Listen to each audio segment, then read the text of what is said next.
And again, I want to welcome you guys to the webinar. We are now officially recording. This webinar is specifically going to be about cancer and where cancer comes from, and specifically research by some of the most amazing scientists and doctors today.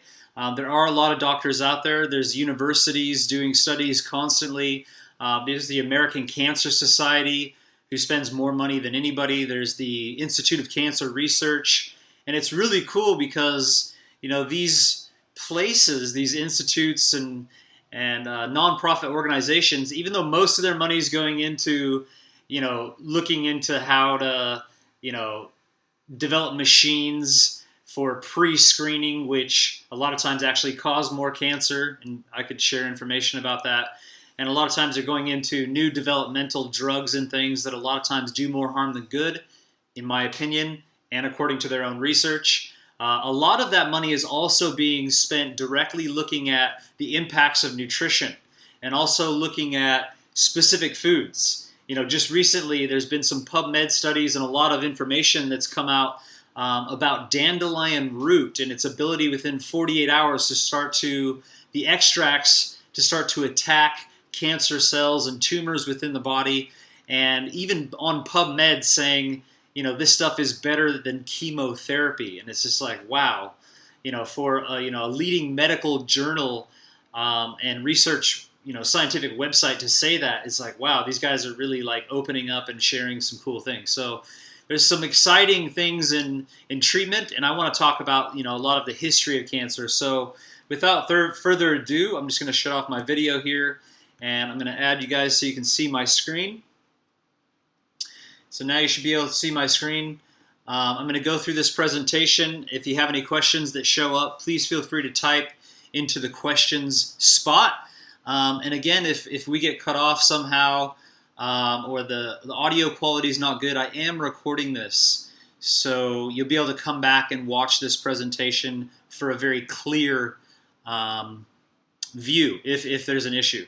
So just jumping right into it, let's just start off. Australian Institute of Health and Welfare. The reason I'm using some Australian stuff here is because I know I have a very wide listener base and following in Australia. That's where I do most of my tours. In fact, I'll be on tour in October. It's called the Health Vibe Tour, Tyler Tolman Unplugged. It's not going to be like anything I've ever done before. I'm really just going to open up, have an open forum discussions, obviously laying some foundation about who I am and where I come from and some basics, but then really want to go deep and answer people's questions and interact with the crowd in a way I've never done. So Australian Institute of Health and Welfare, they say 1 in 2 Australians will be diagnosed with cancer. And this is a shocking statement to me because, I've been traveling around the world for many, many years and talking about cancer. And I remember saying that 1 in 7 people might develop certain forms of cancer in their lifetime. And it was always like might. And that was coming directly from the American Cancer Society in different places saying, 1 in 5 might get cancer in their lifetime. We've come all the way to where they're literally stating 1 in 2 people will. 1 in 2 Australians will be diagnosed with cancer. It's almost like they just know they will because, there's some kind of agenda or something. It's really weird, but whatever. That's the statistic. So if you're an Australian or even American or some of these countries, with the highest forms of cancer, you should look around you and say, wow, for every 2 people, 1 of them is going to be diagnosed with cancer. And cancer is a really messed up thing to be diagnosed with. Like, it would ruin your life or definitely transform your life if you were diagnosed with any form of cancer. Because by the time you reach a diagnosis of cancer, that means that cancer has been growing inside of your body for many years and gotten to a point to where it's actually detectable and then potentially going to become a major issue and problem, potentially leading to death. So, that's something that none of us want to see and hear, and especially, I would rather be diagnosed with cancer myself before I would see that in my own family, like my wife or my daughter. Like, to have that happen would just be, horrible beyond belief. I know in my heart of hearts that what I'm doing, the lifestyle I'm living, and the lifestyle I'm teaching to my own family will prevent any of us from ever getting cancer. I know that. And how do I know that? I know that because I've even seen people with aggressive forms of cancer and know what it takes to reverse those conditions. And once you have a certainty and you've seen it over and over and over and over again, since being a young teenager, over 25 years of seeing people heal from different forms of cancer, from my father working with these people, and then eventually running programs myself and seeing the magic take place, I know what it takes. So, crazy statistic. The American Cancer Society, on their website, they state, diet is the second greatest factor in the epidemic of cancer. So we're talking about, AmericanCancerSociety.org or cancer.org, hundreds of millions of dollars a year going into cancer research. And they're not just saying this, there's hundreds of millions of dollars being spent on research, and they know it. This is what science is telling us. And what's number one? What's the number one cause? Some people would probably say genetics, other people might say other things. The number one cause of cancer is smoking, because it's highly carcinogenic. The second leading cause and factor is diet. And some of you may agree with this, and some of you may fully disagree. And I just want to have a big conversation about just that. So let's just look at, here's the countries here. These are the countries that are the highest ranked for cancer and the lowest ranked for cancer, starting with number one at the top. So the number one lowest ranks of cancer over here is Niger, and the number one highest rank of cancer is Denmark. We have Denmark, France, and then Australia. Australia, you're number 3. Belgium, Norway, and then the United States. So I know a lot of people in Australia would be like, oh, United States, they got the worst diet. They probably got the most cancer and all this. Actually, in fact, Australia is right up there, and Denmark being number 1. And anybody can put 2 and 2 together and do a little bit of research and find out what it is that Denmark, Australia, United States, and these other countries have in common with basic dietary principles. And they could also look at lower cancer rate countries and see what they have in common with dietary principles. And I'm going to share some of that with you in just a little bit. There's a guy by the name of Dr. Neil Bernard. He's the head of the Physicians Committee for Responsible Medicine in the United States. And there are many doctors, really prominent doctors, who got sick and tired of prescribing medication, administering chemotherapy, and killing people. And they decided to do their own research and start to actually look into science. And when they read the science and they looked at the research for themselves, not just what they were being told by pharmaceutical reps, all of a sudden they started to realize, wow, food actually and lifestyle principles are the number one factor. Not smoking, eating a healthy diet, getting out in the sun, going for a walk, getting some exercise, some basic things that we can be doing, to enhance vitamin D, enhance all our nutritional processes, and avoid toxicity and congestion. If you know my father, Don Tolman, he'll tell you straight up, there's only 2 reasons for all disease. I don't know if I agree with this 1,000%, but this is what my father will say. There's only 2 reasons for all disease. Number 1 is plaque, congestion, toxicity. Basically, you're poisoning yourself. You're putting poisons into your body in the form of artificial colors, sweeteners, all kinds of different things. You're putting carcinogenic materials like artificial colors, for example, come from coal tar, known to cause cancer. And you're drinking this stuff, you're eating it in your food. And not only that, we're putting carcinogenic creams and perfumes and shampoo and conditioner and things on our skin every single day as well. So he'd say number 1, cause of disease, all disease, including cancer, is toxicity.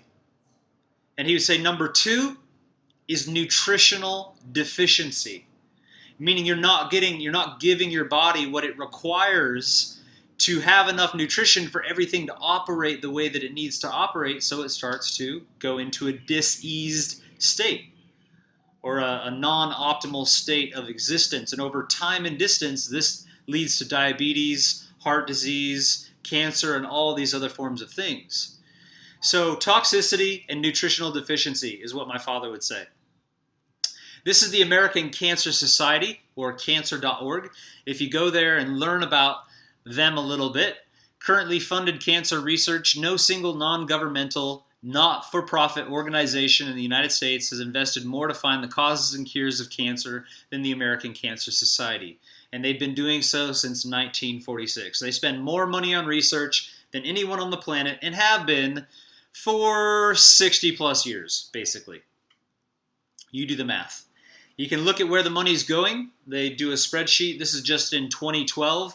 They spent $120 million in research, and you can see, biology, cause, and etiology of the disease, treatment, looking into new treatment, $21 million, preventional studies looking at nutrition, physical activity, and tobacco control, over $8 million spent there, early detection, diagnosis, etc., etc.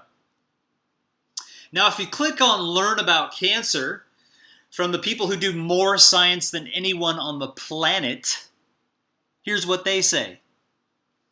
Genetics in cancer, because if you ever talk about cancer, you're going to have 60,000 people or everybody and their brother, their mother, and their sister yelling at you, telling you that cancer is genetic and there's nothing you can do about it. And I talked to my doctor and he said, my doctor said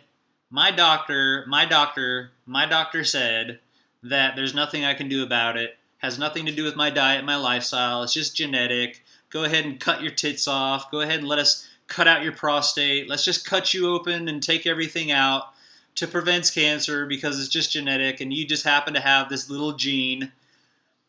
I call bullshit. And so does the American Cancer Society. With all this research, they say some types of cancer run in certain families. I wonder why. Probably because they all eat the same shit and all have the same lifestyle, or they're all exposing themselves to the same chemicals, etc., etc., etc. But most cancers are not clearly linked to the genes we inherit from our parents. Did you get that?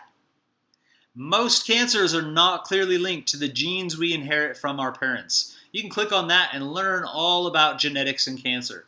Then they talk about tobacco and cancer. Why? Because they say it's the number one cause, because it's massive carcinogenic chemicals coming into your body every day. Whether you're smoking or not smoking and exposing yourself to people who are smoking, either way it's carcinogenic. I'd recommend to avoid it. If you like tobacco, eat it. It used to be used for bruise and skin conditions and all kinds of other things. I don't think you should be smoking it, and especially all the chemical crap they've been adding to it. Horrible. And then you can learn about diet and physical activity. They attribute 2/3 of all the world's cancer to tobacco and diet. 1/3 of all cancer could be prevented from not smoking, and another 1/3 of all cancer could be totally prevented if you ate the right type of diet and had the right type of lifestyle. So there you go, 2/3 of all cancer eradicated, which means we're only left with a smaller percentage of people getting cancer simply by not smoking and eating a healthier diet. So there you have it. All the research, that's what they say. Go ahead and look at it for yourself. Colin Campbell. Now, this guy has been doing research for some 40 years, more than 40 years. Dr. Colin Campbell has been at the forefront of nutritional research. His legacy, the China study, is the most comprehensive study of health and nutrition ever conducted. Dr. Campbell is the Jacob Gold Sherman Professor Emeritus at Nutritional Biochemistry at Cornell University. He has more than 70 grant years of peer-reviewed research funding and authored more than 300 research papers. After some 30-plus years of research, he finally started going out and publishing and talking about what actually causes cancer.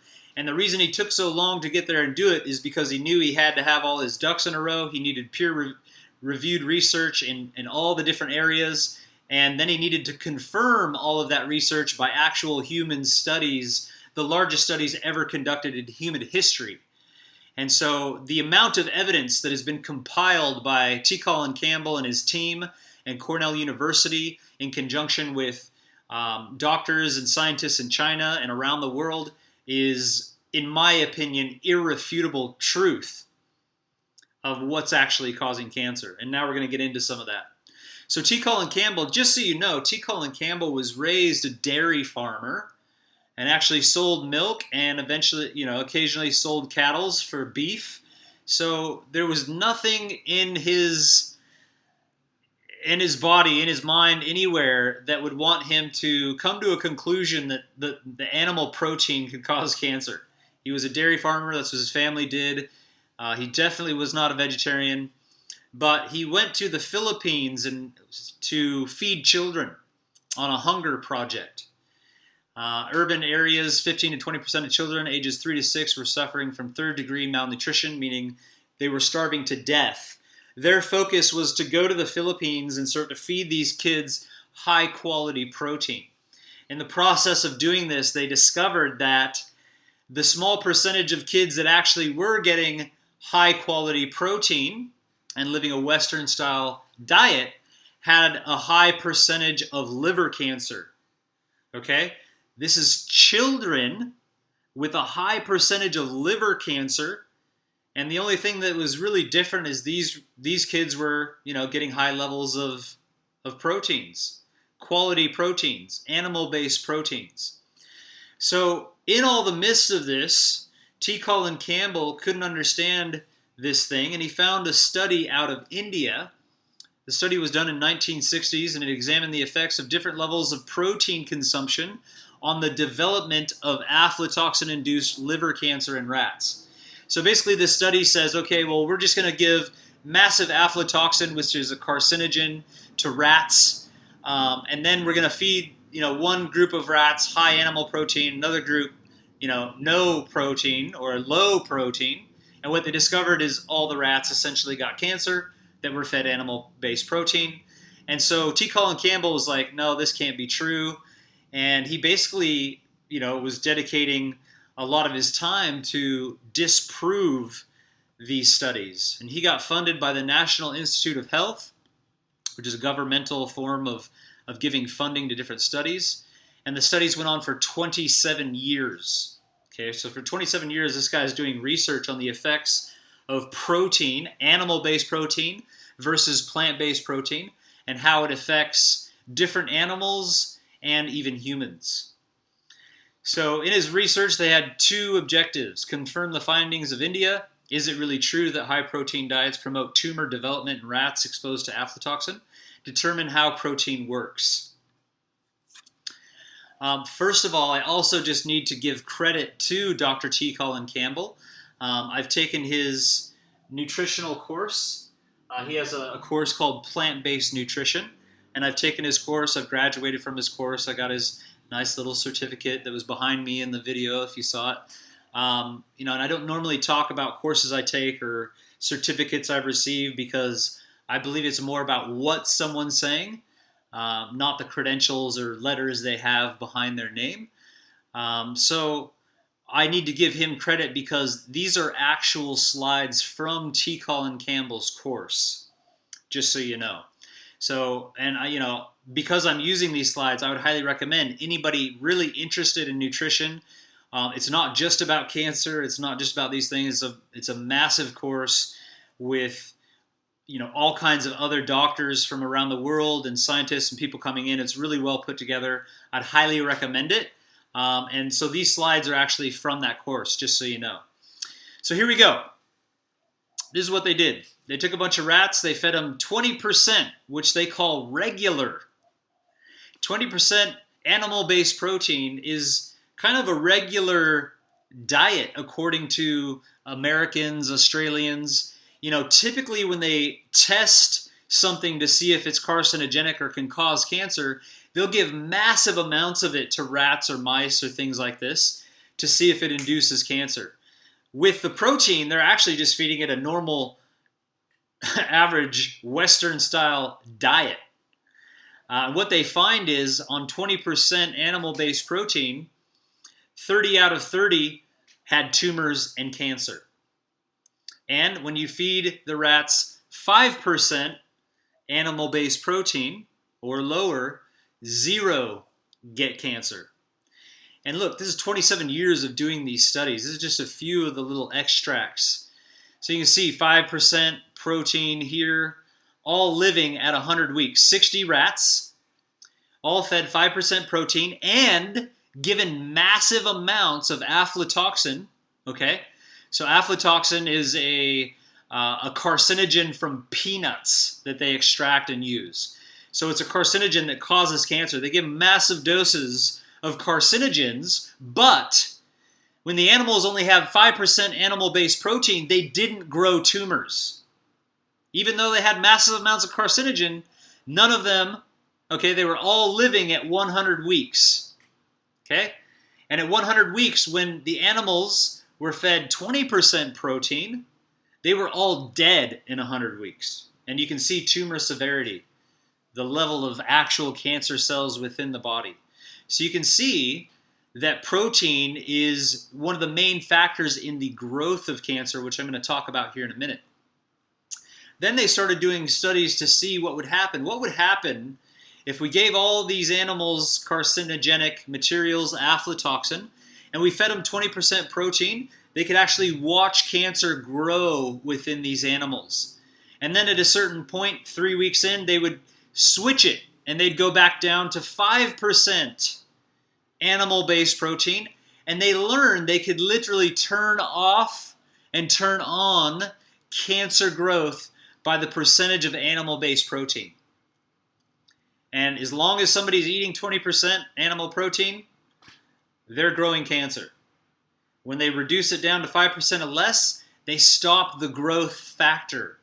And there's so many other studies and things I'm going to talk about that confirm this. So they learned how to turn on and off cancer. So I want to talk about the 3 stages of actual cancer development. And this is, what most research around the world goes by, is that there's actually 3 stages of cancer. There's initiation of cancer. The initiation might be from a virus, a high-level stress, high-level toxicity, carcinogens. It might be some type of viral form of causing cancer. Sometimes they say hepatitis could be linked to liver cancer, or human papillomavirus could be related to cervical cancer. There's no proof of that, by the way, but that's just what they're claiming. So there's different things that could potentially initiate cancer. And then there's things that promote cancer. So initiation could happen in 5 minutes. You could be exposed to a massive amount of radiation, like radiation therapy, and that massive amount of radiation would initiate cancer in hundreds of thousands or even millions of cells, because radiation transforms the DNA, causing cancer. And that's what cancer is. Cancer is a genetic mutation of the actual DNA within a cell. And when that cell divides with that genetic damage, that new cell that's what cancer actually is.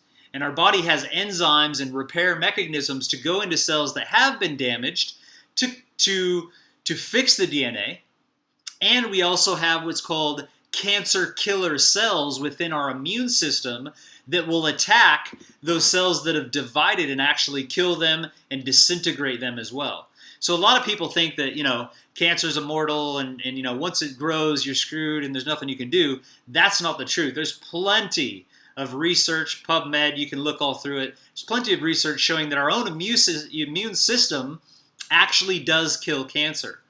But some people have a really good immune system that kills a lot of cancer. Some people have a shit immune system, which isn't really doing a good job. And if you're constantly initiating cancer through carcinogens and all these other things, plus promoting the cancer growth with your diet and lifestyle, it gets to be too much for the immune system. And then the last stage of cancer is called progression. And that's typically when it's spread all through the body. It's formed into metastatic cancer, and it's really aggressive.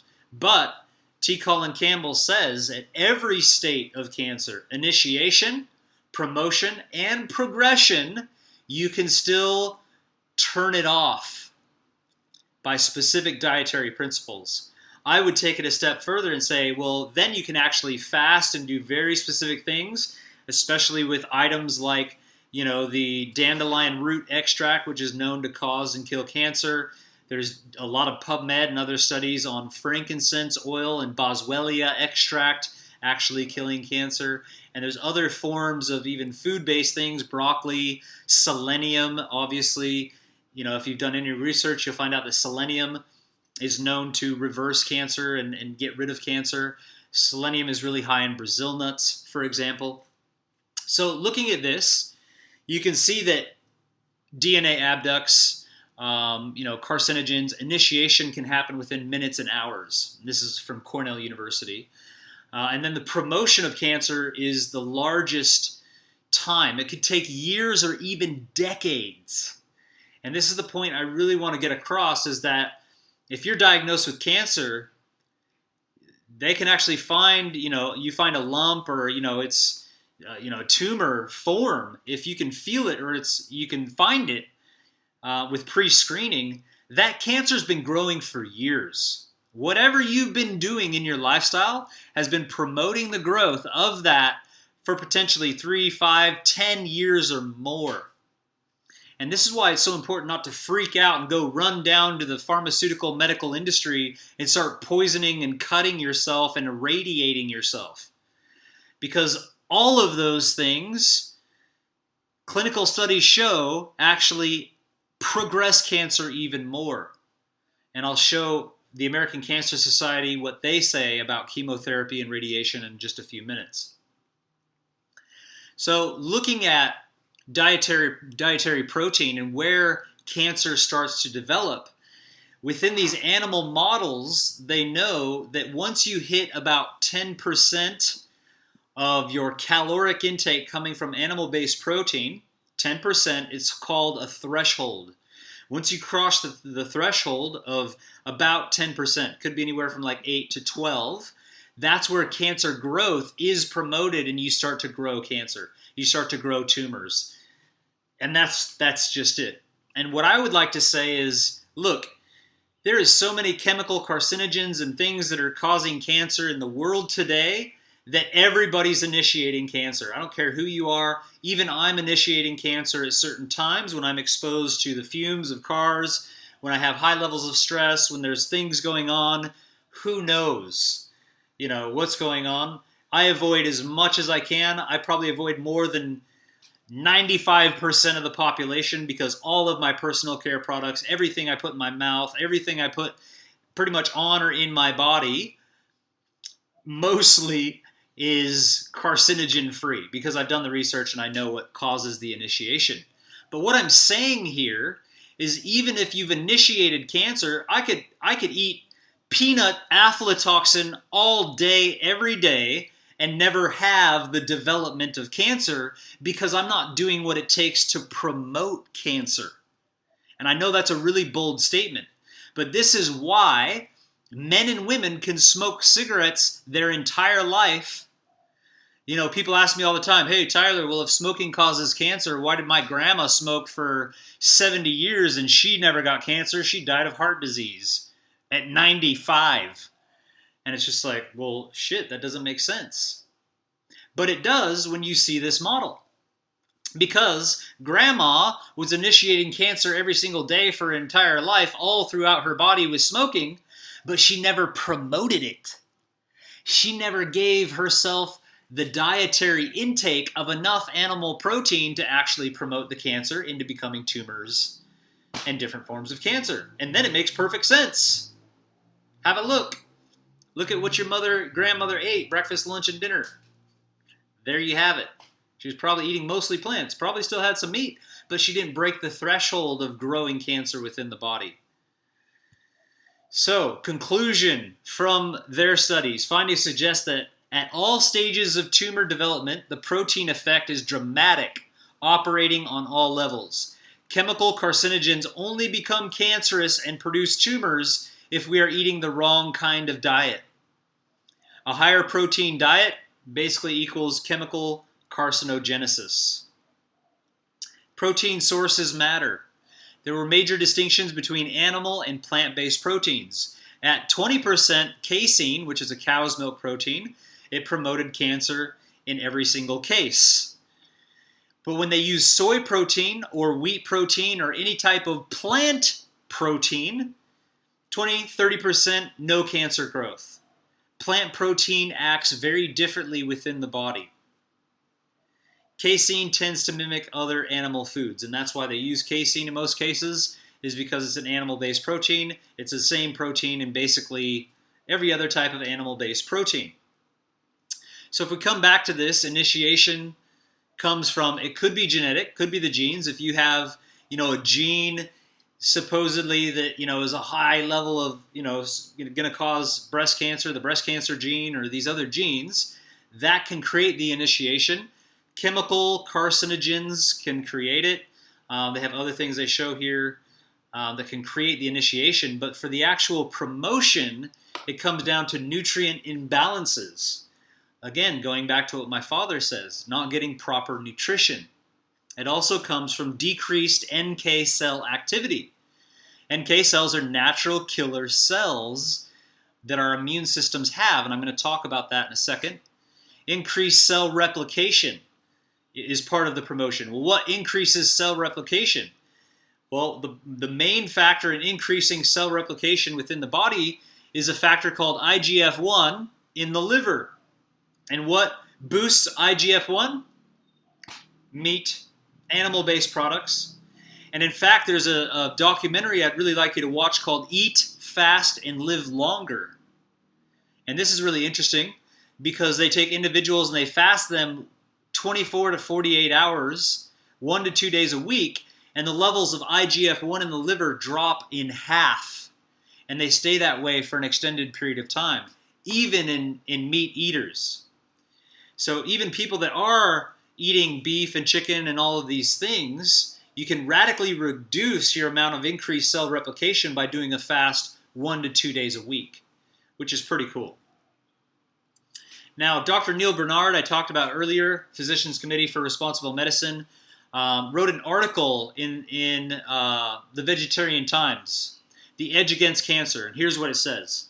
Since 1978, researchers at the German Cancer Research Center in Heidelberg, Germany, have conducted an ongoing study of male vegetarians. Researchers have weighed them. Vegetarians weigh less than non-vegetarians. Measured them. Their height is the same as the non-vegetarians, and measured the vitamin content of their blood. So what they did is they took hundreds of people that were vegetarians that seemed to be healthy, and then they took hundreds of people that were non-vegetarians, omnivores that seemed to be healthy, a lot of them from the actual research center. And this is what they found. Recently, the researchers tested the strength of their subjects, and measured the vitamin content of their blood. Vegetarians have a lot more beta-carotene than non-vegetarians. And if you look at the studies of beta-carotene, it's one of the factors in actually being able to reverse cancer. Pretty cool. Eat your carrots. Anything orange in nature from a whole plant-based food is beta-carotene. And so obviously vegetarians eat a lot more plants, so they're going to get a lot more beta-carotene. Recently, the researchers tested the strength of their subjects' immune systems. Each day they took white blood cells from vegetarians and tested their capacity to knock out cancer cells. So they actually took the white blood cells from vegetarians and non-vegetarians. The results were dramatic. The white blood cells from the vegetarians had more than double the ability of their non-vegetarian counterparts to destroy cancer cells. And then it goes on about natural cancer killer cells, etc., etc. So I hope you get that. The more plant-based diet you eat, the better your immune system is, and the more your immune system will actually attack and destroy cancer cells within the body. Omnivores, people eating meat, their immune system is suppressed much more and not doing the job. So it's a dual action. You have, number one, the animal-based protein that when you're eating it beyond 10% of your diet is promoting cancer. And number two, it's suppressing your immune system to be able to deal with the cancer that you're developing. Quite interesting. So look, doing laboratory studies on rats and different animals is fantastic. But a lot of people would argue, look, we're not rats, and they could totally just say, oh, we're not rats. That's just, they're different animals. Humans are very different. We're more adaptive, blah, blah, blah. Our liver's really big, blah, blah, blah. It's not the same. So what Colin Campbell did is essentially worked with the Chinese to develop the large human nutrition study on the planet called the China Project. And I would recommend reading the China Study, an amazing book. And it was the premier, kind of like the president of China, who actually died of cancer and declared that he was going to, put out, start something so that cancer could be figured out, from him having cancer and all these things. So what they did is they created a major study of 12 different kinds of cancer, some of the most aggressive forms of cancer and others. It included 880 million people. About 96% of the Chinese citizens were involved in documenting their lifestyle, their nutrition, what they did, and all of these things for many, many years. The most ambitious biomedical research project ever undertaken in the history of science, period. Here's the Cancer Atlas. The map showed cancer was geographically located to certain areas, but the Chinese participants were largely of the same ethnic group, meaning that it couldn't be genetics. They all were coming from the same families and things, but there were areas where people would move to and then they would start to develop cancer. So what they look at here is they did a comparative study, because they did lots of studies. It wasn't just one thing. It was hundreds of different studies. They did migratory studies, people in places in China that basically had no cancer, and then they would migrate to the United States. Their diet would change, and they would watch and see what would happen. They looked at China, and they looked at the United States for basically their nutritional intake, and this is what you can see. Calories. The Chinese actually eat a lot more calories than Americans. You can see 2,600 calories a day, as where Americans only eat about 2,000 calories a day. But total fat from calories for the Chinese were about 14%, and in the United States, it's more than double, 30 to 38%. Now, we know that if somebody's eating a high level of fat in their diet, it has to come from animals, because almost all plants, are very low in fat. To get that level of calories from fat, you need to be eating beef and chicken and pork and eggs and butter and cheese and all these types of things to be able to reach that level of fat. So if you look at the levels of fat, they're also getting a high amount of protein as well. Dietary fiber, 33% in Chinese and only 12% in the United States. And if you're Australian listening to this, you can probably make these statistics even worse, because, if you look at statistically, cancer, Australia is even worse than America. So it's probably on par or even worse than this. Overall caloric intake is higher for the Chinese. Total fat intake is lower. And they consume 3 times more dietary fiber, which means what? It means they're eating plants, basically. You can also look at the protein. China, 64 grams a day. United States, 91 grams a day. Animal protein, percentage of calories.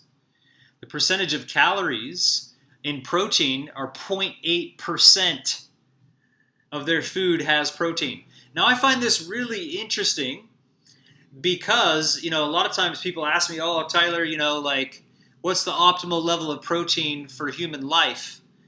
And I say, well, what does a baby get? When a baby's born into this world and suckling from its mother's teat, obviously, and it's going through a massive amount of growth, which means, maybe not even necessarily once you're grown, maybe it should be a little bit different, but what a baby is getting, let's break down mother's milk and see what it's actually composed of. And if you do that, I actually have a study here off PubMed I'll share with you. Mature human milk contains 3 to 5% fat, which is consistent with a lot of plants, and 0.8 to 0.9% protein. Do you get that? Most plants, fruits, and vegetables contain about the same amount of protein as mother's milk. So if you're thinking you can't grow muscles and be strong and run marathons and do everything you want to do on plants, you're completely wrong. And in fact, some of the greatest events like the triathlon called Ironman in Hawaii was won some 5 or 6 years by a complete vegan. named Scott Davis. You can look into him. Subway actually paid him to start eating some of their meat subs. He never won another Iron Man again. And then if you look at the carbohydrates, which is the sugars from the milk, 7%. So the highest level of nutrition comes from carbohydrates, and then it's 3 to 5% fat and only a percentage of protein, and the rest is water. If you take just about any fruit or vegetable and break it down, you'll see it almost matches this almost completely. So quite interesting to really look at that. So you look at the animal-based protein, percentage of calories, 10 to 11% is the average in the United States, which you can see is above or at the threshold of developing cancer. You can see what it's at in China, total iron, etc. Now let's just look at a few statistical graphs. This goes up. We have total fat intake and incidence of breast cancer. So when you look at percentage of energy coming from fat, you can see that the United States is nearly 40%, 30 to 40%, and you can see the levels of cancer. You got Denmark high up there, Netherlands, UK, Canada, Switzerland, US, Australia, Sweden, Belgium. Now what I'm saying here is the level of fat you're eating, dietary intake-wise, is going to be directly proportional to the level of protein that you're eating as well. Because like I said, anything that's really high fat is animal-based products. Now, there's been studies that have been done to try to disprove that fat is a problem. And I'll talk about that as well. So you can see here, again, there's a threshold just below 10% of fat where, then it's a very low to even hardly any incidence of breast cancer. And you can see the countries involved there. Now, there was a study done called the Nurses Study, where they took thousands of nurses within the United States. Let me see where this slide is here. If I have it, yep. Thousands of nurses across the United States, and they said, let's put all these nurses on a low-fat diet. And then after, 10 or 20 years, 30 years, we'll look at and see, what kind of cancer rates, what kind of stuff going on. So they put all these nurses on a low-fat diet, and guess what? There was actually more cancer in some cases. So they used that and came out and said, oh, actually fat is healthy. Fat is good for you. We need to eat more fat. Studies show that all these nurses on a low-fat diet, had more cancer. Well, here's why. Because in the United States, low fat is not low fat. U.S. low-fat food diets contain 25 to 30% of calories from fat, 35% total calories in 2% low-fat milk, 35% fat in 2% are called low-fat milk. So these nurses started buying low-fat milk, 1% milk, which is still 21% fat. They started going out and buying all these foods that were low-fat. Women might go out and get an egg omelet and just take out the fat, which is the yolk. But what happens when you reduce fat? What happens is if you take out the fat and milk, you're actually drinking a lot more of the protein. Do you get it? If I take the fat out, well, I got to add a lot more milk without fat, which is more of the protein content, which is why more of the nurses got cancer. You go out and you get an egg omelet and you don't want to eat fat, you take out the yolk, well, now you got to have a lot more egg whites, and that's a lot more animal-based protein. So look, I don't want to scare everybody and like, oh my God, you can't eat any animal food at all. The studies show that if your caloric intake from an animal base is less than 8%, which is called the threshold where cancer starts growing, 8% of your total calories coming from animal-based foods, you're not going to grow cancer. Now for me, I'm not going to chance things. I'm not going to be like, you know what, I'm going to try to maintain 8%. I'm going to radically reduce it down to 0 or even 1 or 2 or 3%, occasionally maybe having some animal-based protein. When I say animal-based protein, yes, I might have some eggs, every once in a while. I have a craving, but I know where my eggs are coming from. They're coming from a chicken kicking in the dirt, and a healthy chicken. And I didn't need to kill the chicken to get the egg, okay? You get what I'm saying? There's a big difference. So there's reasons for not killing animals from a side that, is understandable. And then there's reasons for direct disease-related reasons.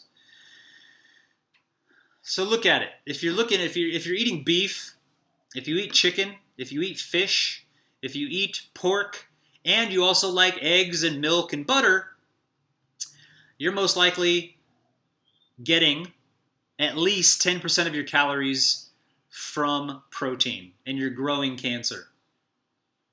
That's what the science says. So I say if I cut out beef and chicken and look at animal flesh altogether, I don't like the idea of killing animals, so I'll just cut that out altogether. There's no way I'm ever going to get up to 8 to 10% of my calories coming from protein by eating occasional, eggs or even having some cheese or other things.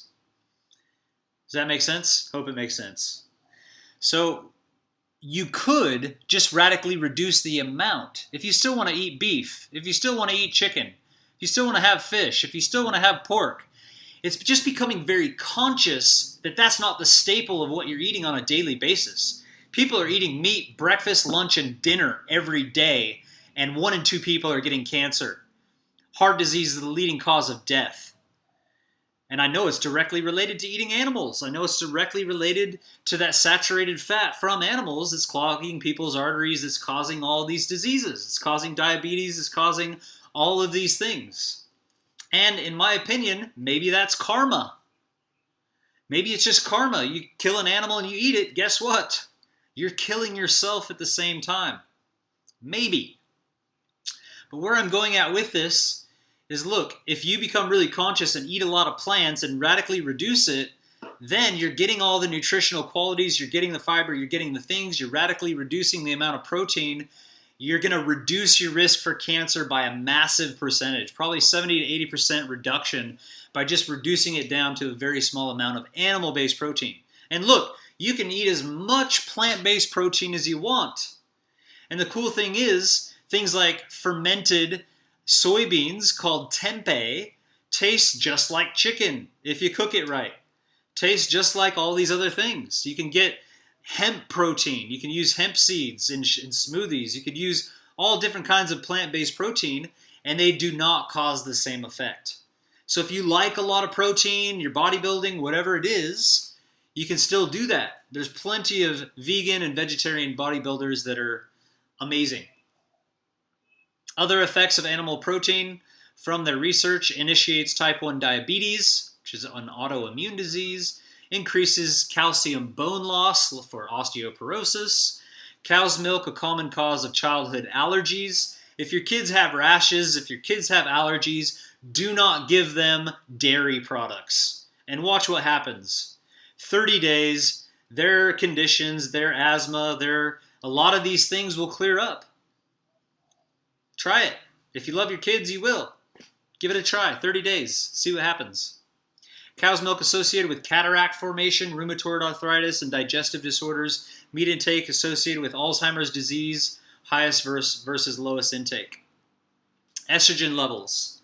Plant foods tend to decrease estrogen levels, which have been directly linked to breast cancer, ladies. Animal foods tend to elevate estrogen levels. You don't need to go cut your boobs off. Like Angelina Jolie, I don't care if you have the gene doesn't matter. Your lifestyle matters. If you radically reduce your amount of animal-based protein or cut it out completely, and you live a healthy lifestyle, your chances of getting breast cancer are slim to nil. All right, you add in some fasting, some things that I do to actually reverse cancer in many people, help them to heal from cancer, and you're really good. So, look, I just thought, I just want to do some research myself and actually look into this. Here's the cancer rate per capita. Highest Denmark, and the lowest Niger, which is like a small country in Africa, I believe. So what I decided to do, well, if this is true, then I should be able to look up, highest cancer rates, lowest cancer rates, and let's just look up the amount of meat consumption per capita. And this is totally not related to cancer. This is totally not related to anything. This is just an actual statistical website showing the intake per capita of meat and the import of meat in different countries. And let's look over here. Denmark, the highest country rate of cancer in the world. Look at the number. The highest number on here, 145.9 by 2002. They import and consume more meat than just about any other country on the planet. And guess what? They're the highest country for cancer. Then you go look up Niger or Nigeria. Look at one of the lowest per capita consumption of meat. You don't have to be a rocket scientist to put this together and figure out eating animal-based protein, eating meat is what's causing cancer. Period. Not causing, because the initiation is from carcinogens, but it's the only thing that's really promoting it. So, with that, I don't know where to go to from there, other than people get cancer from eating meat, and then they go and get themselves some radiation therapy. This is the American Cancer Society's website. They say radiation therapy was recognized as a potential cause for cancer many years ago, and it's one of the leading causes of acute myelogenous leukemia, chronic myelogenous leukemia, acute lymphoblastic leukemia, basically causes cancer. So if you have thyroid cancer and you go cut it out and irradiate yourself with radiation, your chances of that coming back and becoming a worse form of cancer, not very good. Chemotherapy, on top of the fact that it's 97% of the time ineffective in any form of treatment of cancer. According to all the medical journals, I just posted a video by a doctor. You can see plenty of studies about chemotherapy and why it's being promoted and pushed, because doctors get a direct kickback on chemotherapy drugs when they observe the process.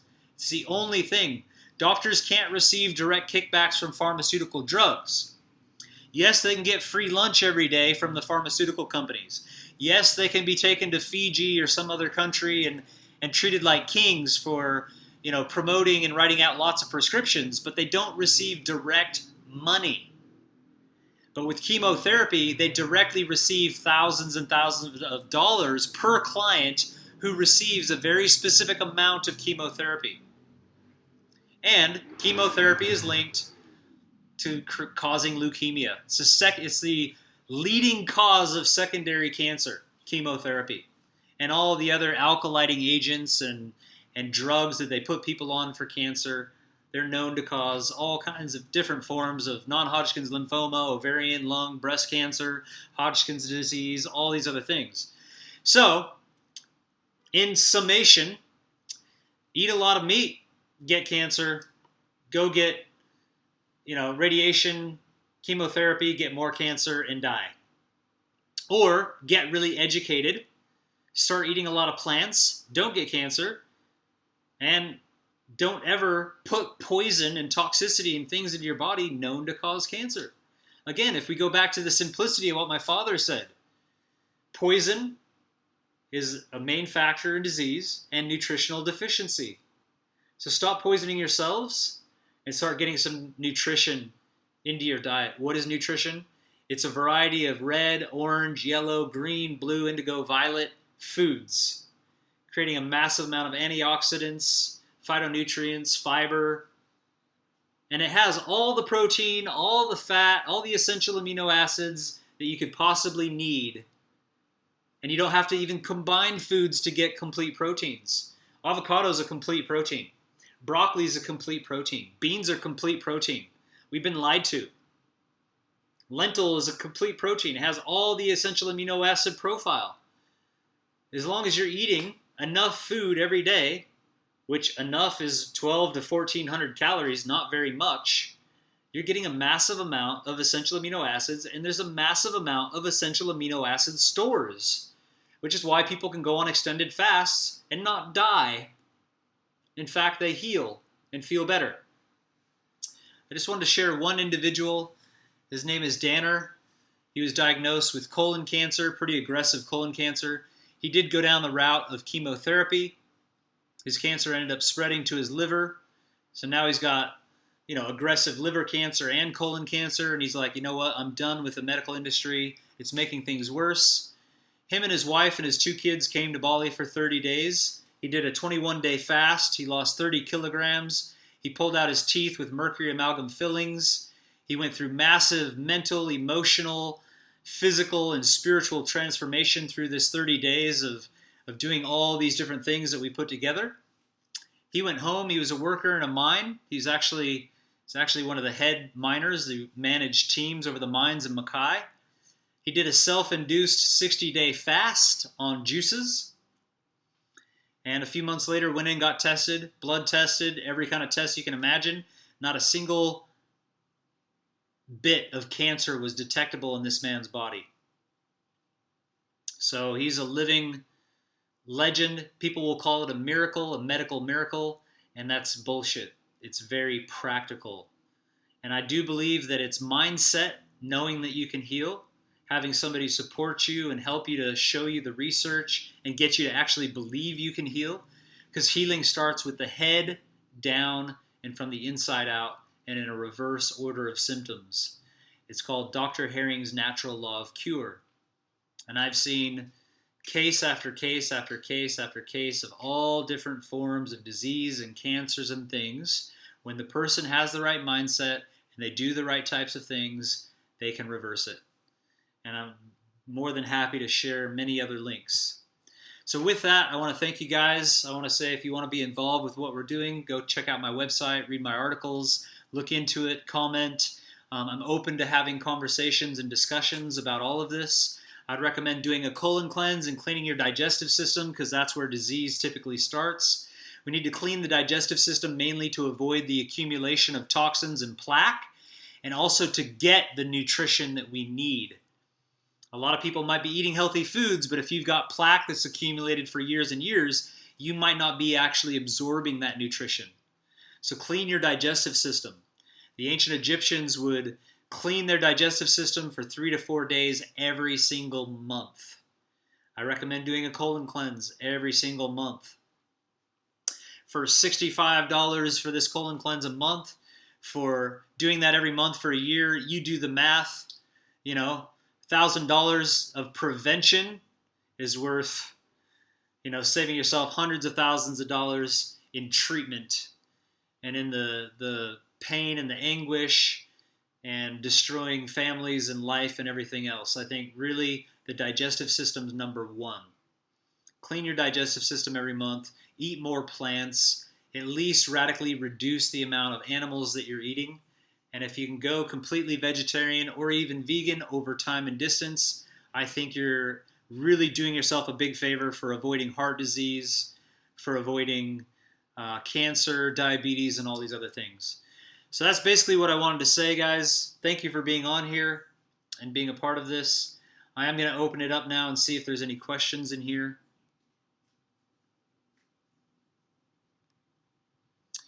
Have you had any leukemia patients fully recover from vegetarian diet only? I would love to know, as my dad has leukemia.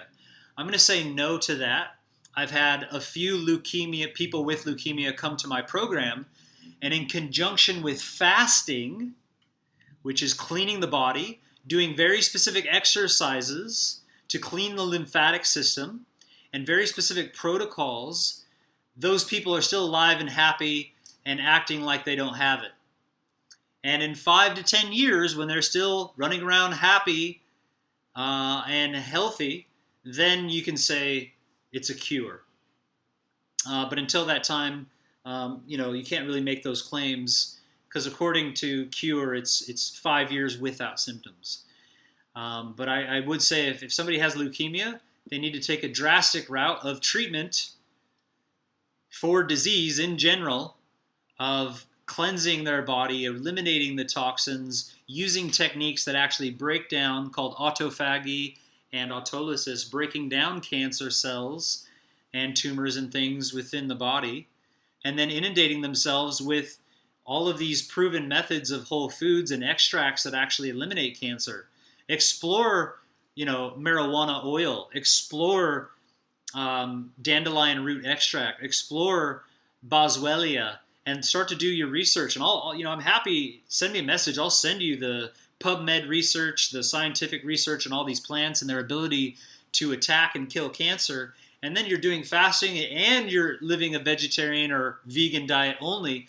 If it was me and I had any form of cancer, I wouldn't eat any form of animal protein at all, period, for at least 90 days or a year until it was completely gone. I wouldn't even be touching any animal protein. So I would say not just changing to a vegetarian diet. I think once you have leukemia or you have some type of cancer, it's not enough to just kind of change things. According to Colin Campbell, you can turn off the cancer growth.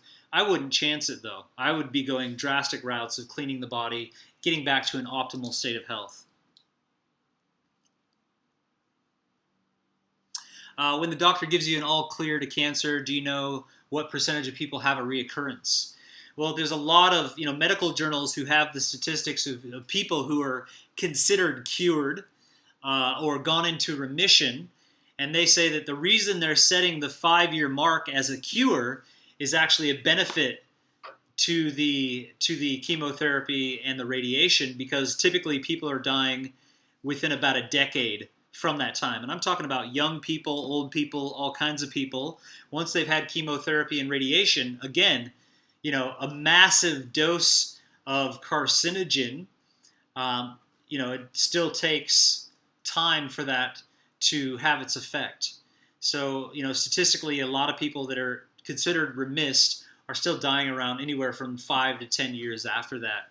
But I would need to, look into the actual statistics to let you know what that is.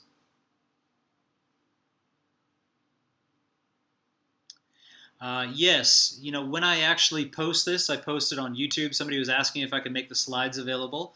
I post this on YouTube, so it will actually have all of the slides. You'll be able to see everything that I can see because I'm recording my screen. Yeah. And if you guys want the actual slides, I could look into adding them to a Dropbox, but it'll be on the actual YouTube.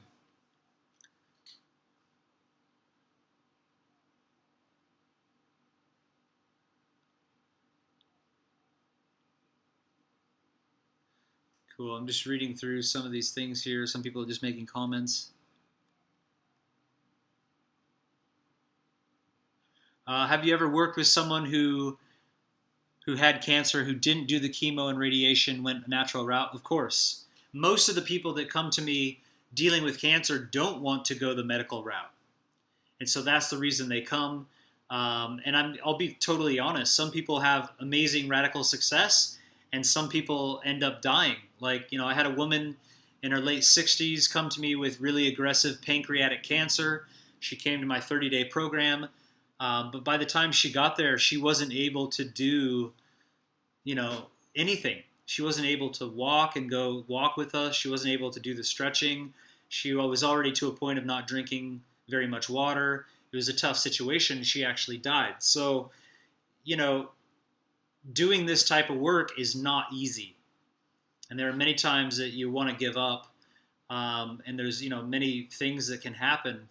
But when, I also know, so many of the people, brain tumors, lung cancer, I've got people around the world and many in Australia that are living really fantastic, beautiful lives that didn't go down the medical route. And like I said, I don't like to say, cure, but a lot of these people are, obviously get scans and they've radically reduced their tumors. They've eliminated their tumors 100%, a lot of them have eliminated cancer 100%. And, some of them still have little tumors they're working on, and it takes, time and effort. Different cancers take more time. Lung cancer, for example, takes longer, in my opinion. Pancreatic cancer is the worst form of cancer that will take a lot longer. And every time I'm doing these programs, I'm doing more research and finding new techniques and expanding and growing all the time as well. So, I even believe what I did, in my last program, I know so much more now just in the last 6 months that I've learned and researched. The next program is going to be so much better, and I will continually evolve and continually bring people in that are experts from around the world to work on this from a holistic perspective, looking at mental, emotional, physical, spiritual, and all the different foods and extracts and actual things that are known to kill cancer. And when I get the formula right, I believe it'll be a very, very, very high success rate. And that's, one of my goals in this life is to help people reverse this condition. But the people have to be willing to help themselves. The program is called Heal Thyself, Bali. It's called Heal Thyself, 30 days, Heal Thyself. And a lot of people show up and they just want to be healed. And this is a whole nother discussion for another webinar at some point. And that's not it. When people come and they're like, oh, Tyler Tolman, heal me. You need to heal me, and I'm sick, and I'm not willing, and I feel sorry for myself, and I've got this disease, and do something for me. In those situations, I tell people it's like you have to heal yourself. You have to come to the mindset and the will and the strength and the actual want to live enough to know you can do it, and that's the attitude that it starts with for getting this thing done. And I've like I've said, I've seen absolute miracles when I can, and a lot of times it's, somebody having the research and having the statistics and someone like me saying you can do it. People have done it. You will do it. And they believe you. And that trigger is a big trigger as well. Placebo is a massive form of also healing. And I believe that's why a lot of people with cancer that undergo chemotherapy and radiation get surgery, because they believe it so strongly that it's going to work, and then they also start to really research and they radically change their diet and do all this other stuff. There can be success in that area too. And it's why I try not to press anybody. When somebody has cancer, I don't go and say, don't do chemo, it's horrible, blah, blah, blah. I share some information, but I say, look, you have to make a decision. Once you're on board that you want to take a natural route, then I'll share all the really negative information about all the other stuff. But I'd rather not tell somebody about how bad chemotherapy actually is if that's their decision to go do it. At that point, I'd say, okay, well, let's look at what kind of fasting actually can reduce the symptoms of the chemo and protect your body and your systems. There's plenty of PubMed research on fasting in conjunction with chemotherapy as well. And let's support you nutritionally and go down that road from a holistic perspective if that's what you choose. And then you want to tell the person, yes, chemo's amazing. It's going to kill that cancer. We're going to support your immune system. We're going to give you all the nutrition and eliminate all the toxicity from your body afterwards, and you're going to make it. So it doesn't have to be just this way or the other, but the person, the individual, has to make the decision of what they want. So with that, I've gone well over my time. I want to thank you guys for being on here. I really appreciate it. Like I said, I've recorded this, so if you want to share this link, I'll be posting the link on my website. I'll be posting the link on Facebook, or if you just ask us for it, we'll go ahead and send you the link. It may take a couple days to get it. Again, thank you guys so much for being on here. I don't know if we were supposed to give away something at the end of this webinar. I've kind of spaced that whole thing. What I'm going to do is say, I'm going to give, let's say, 2 colon cleanses away. So if you guys want to do a colon cleanse, more than happy to give 2 colon cleanses away. And what I'm going to do is say let's see, just the first and second person to say, I need to colon cleanse every month. On the questions and answers, I'm going to give those 2. I need to do a colon cleanse every month. First 2 people to write that. I need to do a colon cleanse every month. Rockin'. There's hundreds of them right away. Love it. So let's see. Thank you guys so much. We have Helena Rodriguez and Fiona Crawley. Congratulations. You've won yourself a colon cleanse. So we will ship you each a colon cleanse. Do me a favor and just email office@consciouslifestyler.com. Say I was on the webinar today and I just won a colon cleanse. Can you please send it to me? Give us your address. And that would be fantastic. I'm just going to go ahead and copy this real quick. Thank you guys for being on here. This is Tyler Tolman signing off. Have a beautiful weekend. I know I'm going to. Thank you so much. Love you. Have a good one. Stay healthy. Cheers.